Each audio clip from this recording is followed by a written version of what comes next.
A youth in my church reached out to me via text message and I quote, "I would like to request you to assist me in a little emphasis of Genesis chapter 16 because here I see Sarai told Abram to sleep with the servant Hagar. It brings a confrontation in between, making Hagar to flee. Then Hagar meets an angel who blesses her, and at the same time, there are some bitter words that the angel says about this son. Just help me understand, since here Abram was in his waiting season." End of quote. Friends, this brings me to this point. As I analyze critically this book of Genesis, I come with this topic. Perhaps it will help us to understand the whole concept in this book. Where have you come from and where are you going? Genesis chapter 16 verse 8. First, I'll take us back to Genesis chapter 16 verses 1 and 2. Now Sarai, Abraham's wife, had borne him no children, and she had an Egyptian maidservant whose name was Hagar. So Sarai said to Abram, "See now, the Lord has restrained me from bearing children. Please go in to my maid. Perhaps I shall obtain children by her." And Abram heeded the voice of Sarai. Friends, now Sarai, Abram's wife, had borne him no children. Many years before this, God promised Abram that he would have many descendants. To this point, he had no children through his wife Sarai. She had an Egyptian maidservant. Hagar was almost certainly part of what Abram received during his time in Egypt. And we see this in Genesis chapter 12, verse 16. Very likely, Hagar was one of the slaves given to him by Pharaoh when he dismissed him and Sarah. And you know what trouble Hagar brought into the family. If Abram had lived the separate life and had not fallen into the customs of those round about him, he would not have had that sin and sorrow concerning Hagar. Nor would he have had that righteous rebuke from Abimelech, the king of Gerar, when again he had acted deceitfully with regard to his wife. "See now, the Lord has restrained me from bearing children." Sarai understood that God was sovereign over the womb.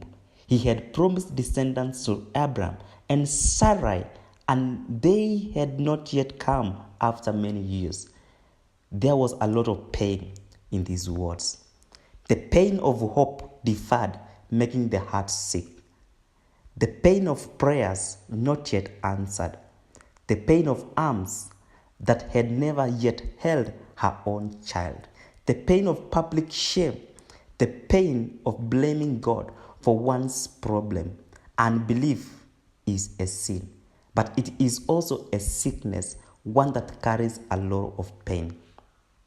"Please go into my maid. Perhaps I shall obtain children by her." Sarai encouraged Abram to take part in what was, in that day, essentially a surrogate mother arrangement. According to customs, the child would be considered to be the child of Abram and Sarai, not Abram and Hagar. And Sarai could justify this as a way to fulfill God's promise. "Abram, God promised that you would be the father of many nations, and he didn't specifically mention me. Maybe you are the father of many nations, but I am not the mother." Nevertheless, this was against God's will for many reasons. It was a sin of unbelief in God and his promise. Sarai believed in God's sovereignty over the womb, then acted against it. It was a sin against God's plan for marriage, that one man and one woman come together in one flesh relationship. It was a sin against Abraham and Sarai's marriage. This surrogacy wasn't done in a doctor's office, but in a bedroom. And Abraham heeded the voice of Sarai.